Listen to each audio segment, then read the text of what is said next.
छत्तीसगढ़ आम आदमी के प्रदेश प्रभारी संजीव झा ने राज्यसभा सांसद संजय सिंह गिरफ्तारी को लेकर केंद्र में बैठी मोदी सरकार को जमकर कोसा है। पंचशील नगर स्थित आप कार्यालय में गुरुवार को प्रेस कॉन्फ्रेंस लेकर उन्होंने कहा कि पीएम नरेंद्र मोदी को भ्रष्टाचार से कोई लेना देना नहीं है। भ्रष्टाचार से जुड़े लोगों को अपनी पार्टी में शामिल कर उन लोगों की जाँच फाइल को ठंडे बस्ते में डाल रखा है। भाजपा के लोग हमारे नेताओं पर भी दबाव बनाकर डोरे डाल रहे हैं। सांसद संजय सिंह गिरफ्तारी के खिलाफ हमारा प्रदर्शन जारी रहेगा।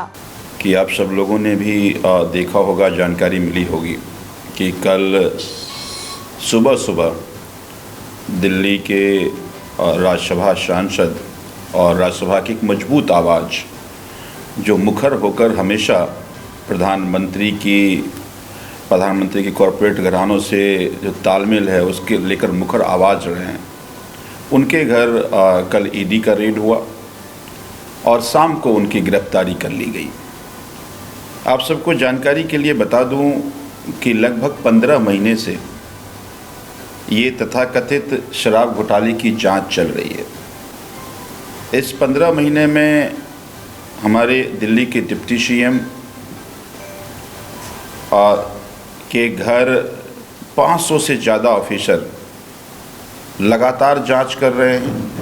15 महीने में 1000 से ज़्यादा जगहों पर छापा पड़ गया। ऐसा कोई भी व्यक्ति नहीं बचा जिनका कहीं दूर से आम आदमी पार्टी से रिश्ता रहा हो। मनीष सिसोदिया जी के पैतृक निवास पे, उनके रिश्तेदारों के निवास पे, उनके दिल्ली के सरकारी आवास पे बहुत सारे ब्यूरोक्रेट्स, बहुत सारे विधायक, लेकिन 15 महीने के 1000 से ज़्यादा छापे मारने के बावजूद अभी तक एक अठन्नी का करप्शन नहीं मिला, एक अठन्नी की कोई बरामदगी नहीं हुई।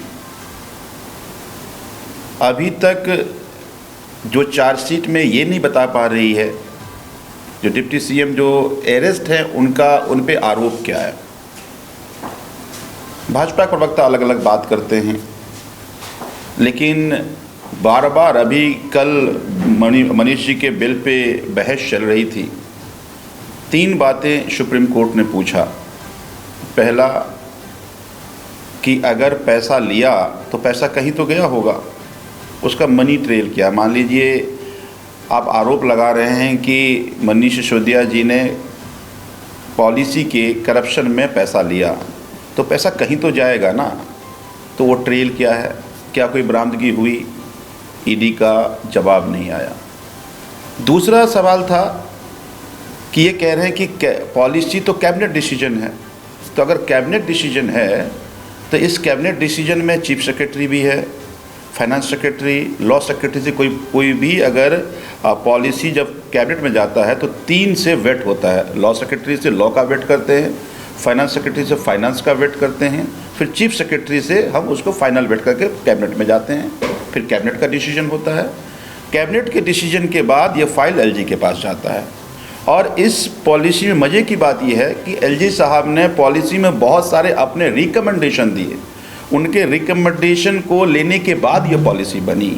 तो कोई एक आदमी फिर बेनिफिशरी कैसे हो सकता है? अगर पॉलिसी में करप्शन हुआ तो फिर पूरी कैबिनेट और एलजी साहब भी शामिल हैं, तो एलजी साहब की जांच क्यों नहीं हुई? चीफ सेक्रेटरी की जांच क्यों नहीं हुई? फाइनेंस सेक्रेटरी की जांच क्यों नहीं हुई? लॉ सेक्रेटरी की जांच क्यों नहीं हुई? तो इसका मतलब है कि ये कोई करप्शन की जांच नहीं कर रहे हैं। और मैं ये दावे से कह सकता हूं कि प्रधानमंत्री जी को करप्शन से ज़्यादा कोई लेना देना है नहीं।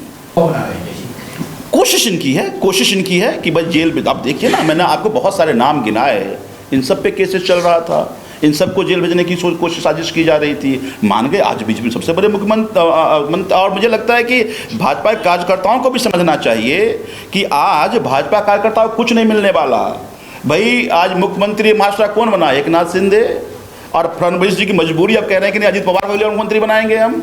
आज आसाम का मुख्यमंत्री बीजेपी कार्यकर्ता नहीं बना, वो कौन बना? हेमंत बिस्वा जो कांग्रेस से आया था। आज बंगाल में देखिए एलओपी कौन बना? बीजेपी कोई कार्यकर्ता नहीं बना, शुभेंदु अधिकारी बना, जो भ्रष्टाचार के आरोप थे।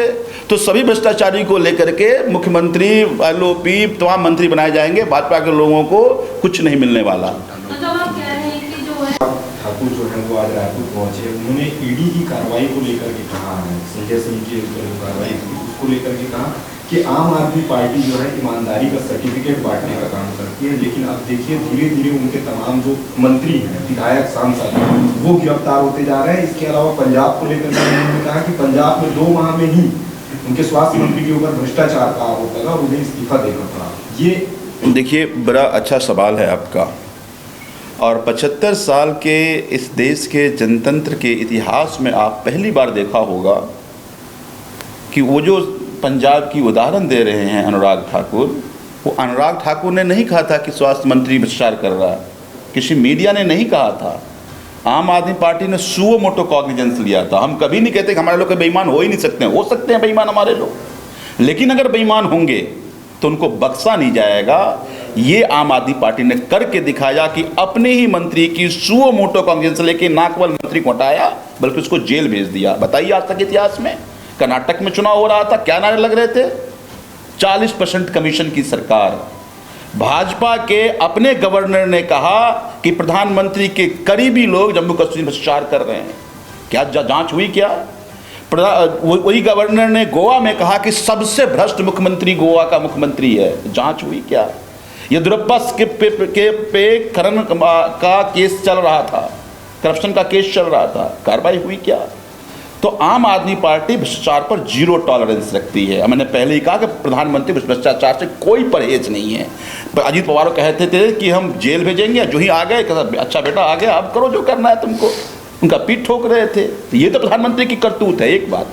दूसरी बात, अनुराग ठाकुर वो व्यक्ति हैं जो दिल्ली में किस किस तरह के 2020 के चुनाव में नारे लगाए थे, पूरे देश ने देखा और कोर्ट ने भी तीखी टिप्पणी की थी कि लोगों को रेडिकलाइज करना बंद कर दीजिए, दंगे कराना बंद कर दीजिए। तो ऐसे लोग अगर आम आदमी पार्टी को सीख देंगे, हाँ आपने बिल्कुल ठीक कहा कि इनकी कोशिश ये है कि ये ईमानदार लोग मान रहे हैं, ईमानदार हैं तो बेईमान साबित हो जाए, हमारा काम पूरा हो जाएगा। हम तो हैं बेईमान, ये भी हैं बेईमान। लेकिन चिंता ना करो, हम आज अगर मनीष जी कह देते कि मैं अब बीजेपी में शामिल हो जा रहा हूँ, मैं कहता हूँ कि वर्ल्ड का सबसे ईमानदार शिक्षा मंत्री हैं, ये बीजेपी सर्टिफिकेट देती। अगर जयंत साहब ये कहते हैं हाँ जी बीजेपी में शामिल हो रहा हूँ, कई ऑफर दिए गए, खूब कोशिशें की गई, मैं विधायक हूँ, हमें ऑफर दिया गया, हम लोगों ने एक्सपोज किया था ऑपरेशन लोटस कैसे चल रहा है। हमारे एक एक मंत्री, एक एक विधायक उन्होंने खूब डोरे डाले, लेकिन आम आदमी पार्टी के सभी विधायक, सभी मंत्री इस देश की राजनीति को बदलने आए हैं, इन जैसे भ्रष्ट लोगों से बचाने आए हैं, तो इनके उस तिक्रम में नहीं आए, तब ये बातें बोल रहे हैं। तो अनुराग ठाकुर ऐसे लोगों को सर्टिफिकेट लेने की आम आदमी पार्टी की जरूरत नहीं है। देखिए, आम आदमी पार्टी के सभी नेता आम हैं। आज भी दिल्ली में प्रोटेस्ट जारी है। अलग अलग प्रदेशों में हम टाइम इसको डिसाइड कर रहे हैं, प्रोटेस्ट डिजाइन कर रहे हैं। इस लड़ाई को सड़कों पर लड़ा जाएगा, इस लड़ाई को संसद में लड़ा जाएगा, इस लड़ाई को कोर्ट में भी लड़ा जाएगा। देश प्रदेश की सभी बड़ी खबरों से जुड़े रहने के लिए हमारे YouTube चैनल को लाइक, शेयर और सब्सक्राइब करना ना भूलें। साथ ही लेटेस्ट खबरों के लिए बेल आइकन को प्रेस